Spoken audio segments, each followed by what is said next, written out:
Welcome back. Yesterday morning, the sad news broke that Lord Henry Mountcharles, the custodian of Slane Castle, had sadly passed away aged 74.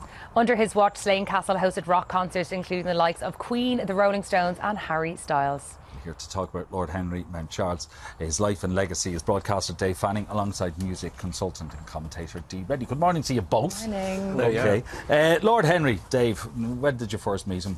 I think I only met him first, actually, when the first gig was on. I did stage announcements at the very first gig with Smiley Bulger. Ah, Smiley. Yeah, I know, yeah. And I don't know how many were at it. I think it was about 15,000, was it 18,000? 18,000. Was it 18,000? Yeah. And there was something that did happen that day. We were there. Like, Henry was great. Like, sometimes when I got to 70 or 80,000 people, he was unflappable. He was just like, why bother getting freaked out because there's so much going on here? Like, I might as well just enjoy the day. We've been building up to it for so long. And he just was great going around his little, what do you call it, those golf carts. Oh, yeah. And, like, there was no mobile phones for most of the gigs that I went to.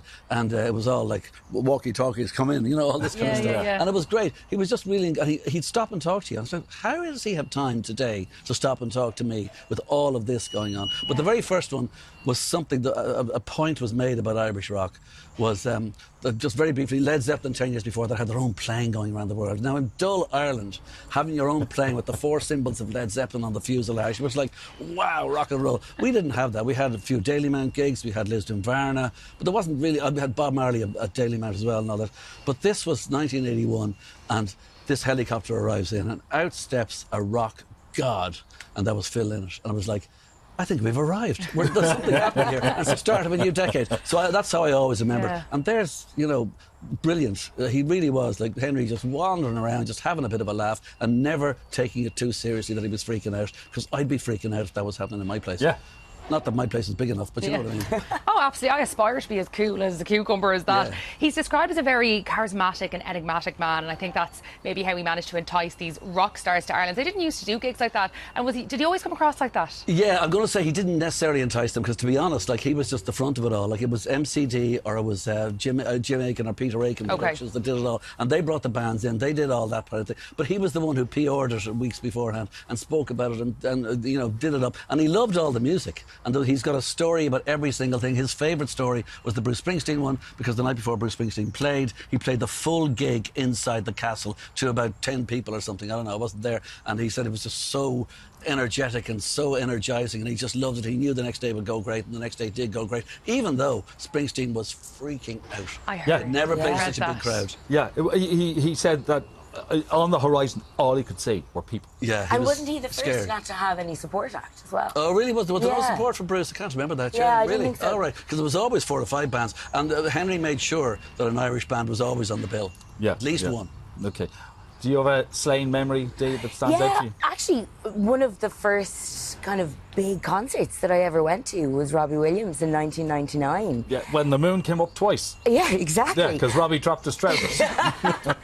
But, like, you know, I was talking to somebody about this yesterday. He's getting that now. Took a second. And now it's landed. Yeah. But, like, it's had such a profound effect on my life. Like, how much I enjoyed that experience. Yeah. You know, I've spent so much of my life working in music and chasing the dragon, I guess, of those kind of first gig experiences. I think one of the only gigs I'd been to before that was maybe Blur in the RDS in '96. Yeah, okay. So it was, and I was only about 17 or 18. I don't think I was legally meant to be there. Okay. But it was brilliant, you know? And I suppose, like, Slane Castle, the introduction of Slane Castle as a concert venue kind of was a new dawn for Ireland in terms of gigs and venues.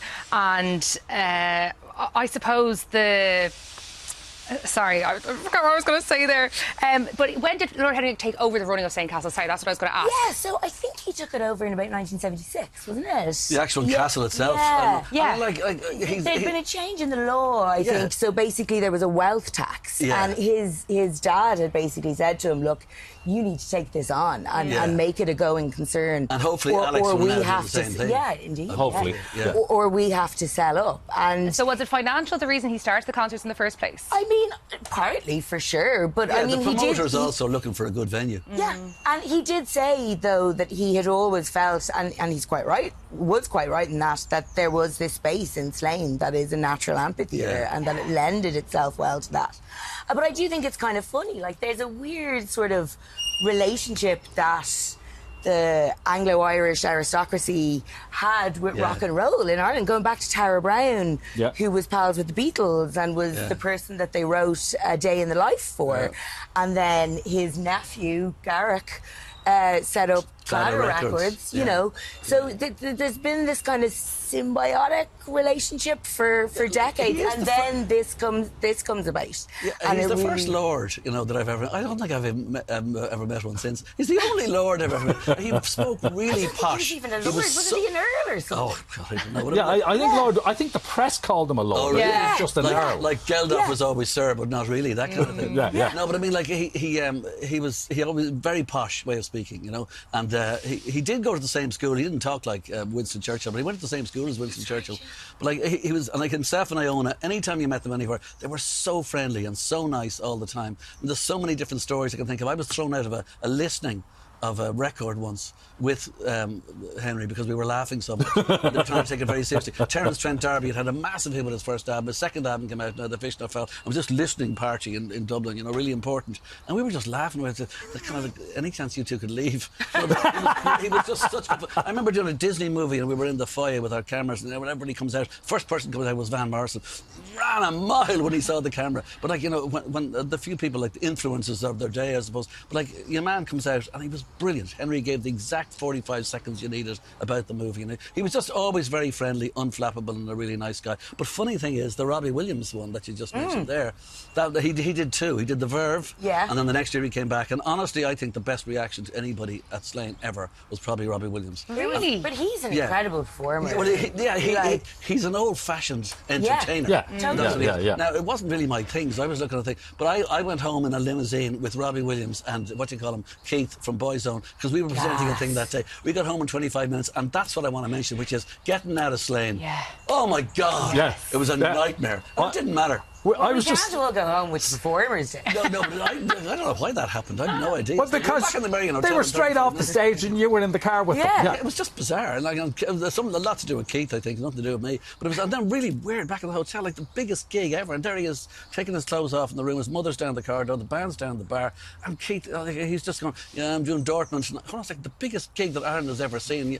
It's gone from 5 minutes ago. Wow. You know? But there's so many memories of Slane, really are. You know? But it will carry on because I think... I hope so. With Harry Styles there for the last gig, it is opening new up generation to stuff. New Absolutely, generation. Absolutely. And his son has taken over, isn't he? That's right, and he has said that, like, even before his father passed away, he had actually said, I think, that he hoped that there would be something in 2026. So wow, I wonder. We will wait and see. Well, I'm just putting it out there. Ed Sheeran's releasing a new album. And the Stones have a new album which they're releasing later this year. So could the Stones make a third visit to Slane? Yeah. Could it be Ed Sheeran? Yeah. We will wait and see. Absolutely. I remember when the Stones played the first one in '81. Was it daytime? Yeah, no, I'll tell you, that's one of the other problems with Slane. If it's earlier in the summer, it doesn't get dark till about 10:30 or something like that. And you kind of need the headliner to be in darkness. Yes. It's kind of nice. Or when the sun is coming down and then into that kind of thing with the sun behind it. Yeah. I mean, when Bowie played, like, you know, you're looking at the thing, and I saw this branch moving up and down. I thought it was one of the dancers. Bowie's one was not good.